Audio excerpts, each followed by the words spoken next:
ಸೂತ್ರ 13 ಏತೇನ ಭೂತೇಂದ್ರಿಯೇಷು ಧರ್ಮಲಕ್ಷಣಾವಸ್ಥಾ ಪರಿಣಾಮ ವ್ಯಾಖ್ಯಾತ. ಏತೇನ ಭೂತೇಂದ್ರಿಯೇಷು ಧರ್ಮ ಲಕ್ಷಣ ಅವಸ್ಥಾ ಪರಿಣಾಮ ವ್ಯಾಖ್ಯಾತ. ಏತೇನ ಎಂದರೆ ನಿರೋಧ ಪರಿಣಾಮದಿಂದ, ಭೂತ ಅಂದರೆ ಪಂಚಭೂತಗಳು, ಪೃಥ್ವಿ ಆಪ್ ತೇಜೋ ವಾಯು ಆಕಾಶ. ಇಂದ್ರಿಯೇಶು ಅಂದರೆ ಪಂಚೇಂದ್ರಿಯಗಳು, ಇಂದ್ರಿಯಗಳಲ್ಲಿ. ಧರ್ಮ ಅಂದರೆ ಧೋರಣೆ, ಲಕ್ಷಣ ಅಂದರೆ ಸ್ವರೂಪ, ಅವಸ್ಥಾ ಅಂದರೆ ಮನಸ್ಸಿನ ಸ್ಥಿತಿ, ಪರಿಣಾಮ ಅಂದರೆ ಫಲಿತಾಂಶ, ವ್ಯಾಖ್ಯಾತ ಅಂದರೆ ಸ್ಪಷ್ಟಗೊಳಿಸುತ್ತದೆ.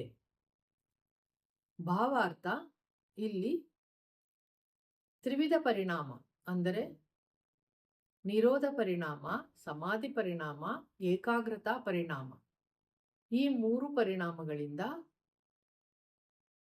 ಚಿತ್ತದ ವೃತ್ತಿಗಳು ನಿರೋಧವಾದಾಗ ಅಲ್ಲಿ ಮತ್ತೆ ಮತ್ತೆ ಇಂದ್ರಿಯಗಳಿಂದ ವಿಚಾರಗಳು ಹುಟ್ಟುಕೊಳ್ಳುತ್ತವೆ. ಇವು ಅಂತಃಕರಣವನ್ನು ಮತ್ತೆ ಕಾಡತೊಡಗುತ್ತದೆ. ಆಗ ಈ ತ್ರಿವಿಧ ಪರಿಣಾಮಗಳಿಂದ ಅಂತಃಕರಣದಲ್ಲಿ ನಿರ್ವಿಚಾರ, ನಿರ್ವಿತರ್ಕ, ನಿರಾಸ್ಮಿತ ಸ್ಥಿತಿಯು ಯಾವ ರೀತಿ ಉಂಟಾಗುತ್ತದೆ, ಮನಸ್ಸಿನ ಸ್ಥಿತಿಯು ಯಾವ ರೀತಿ ಬದಲಾಗುತ್ತದೆ ಎಂಬುದನ್ನು ಇಲ್ಲಿ ಸ್ಪಷ್ಟವಾಗಿ ಹೇಳಲ್ಪಡುತ್ತದೆ. ಸೂತ್ರ 14 ಶಾಂತೋದಿತಾವ್ಯಪದೇಶ್ಯ ಧರ್ಮಾನುಪಾತಿ ಧರ್ಮಿ. ಪದಗಳ ವಿಭಾಗ: ಶಾಂತ, ಉದಿತ, ಅವ್ಯಪದೇಶ್ಯ, ಧರ್ಮ, ಅನುಪಾತಿ, ಧರ್ಮಿ. ಶಾಂತ ಅಂದರೆ ಸುಮ್ಮನಾದ, ಉದಿತ ಅಂದರೆ ಚಟುವಟಿಕೆಯಿಂದ ಕೂಡಿದ, ಸಕ್ರಿಯವಾದ, ಕ್ರಿಯಾಶೀಲವಾದ. ಅವ್ಯಪದೇಶ ಅಂದರೆ ನಿರ್ಧರಿಸಲಾಗದಂತಹ. ಧರ್ಮ ಅಂದರೆ ಧೋರಣೆ, ಅನುಪಾತಿ ಅಂದರೆ ಅನುಸರಿಸಿಕೊಂಡು ಬರುವ, ಅನ್ವಯಿಸಿಕೊಂಡು ಬರುವ. ಧರ್ಮಿ ಎಂದರೆ ಧೋರಣೆಯಿಂದ ಕೂಡಿರುವ.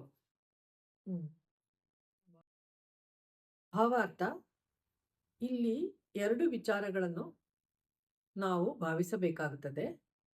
ಪರಮಾತ್ಮ ತತ್ವ ಧರ್ಮಿಯಾದಾಗ ಪ್ರಳಯ ಸ್ಥಿತಿಯು ಶಾಂತ ಸ್ಥಿತಿ, ಸೃಷ್ಟಿ ಸ್ಥಿತಿಯು ಉದಿತ ಸ್ಥಿತಿ ಆಗಿರುತ್ತದೆ. ಜೀವಾತ್ಮನು ಧರ್ಮಿಯಾದಾಗ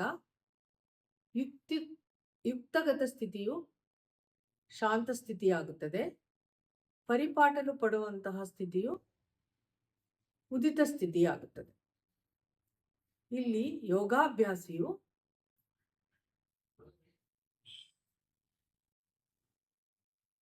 ಸ್ವಾಧ್ಯಾಯವನ್ನು ಮಾಡಿಕೊಂಡು ಅಭ್ಯಾಸ ಮತ್ತು ವೈರಾಗ್ಯ ಎಂಬ ಪಾವಿತ್ರತೆಯನ್ನು ನಿತ್ಯ ನಿರತನಾಗಿದ್ದುಕೊಂಡು ಅಷ್ಟಾಂಗ ಯೋಗಗಳನ್ನು ಅಳವಡಿಸಿಕೊಂಡು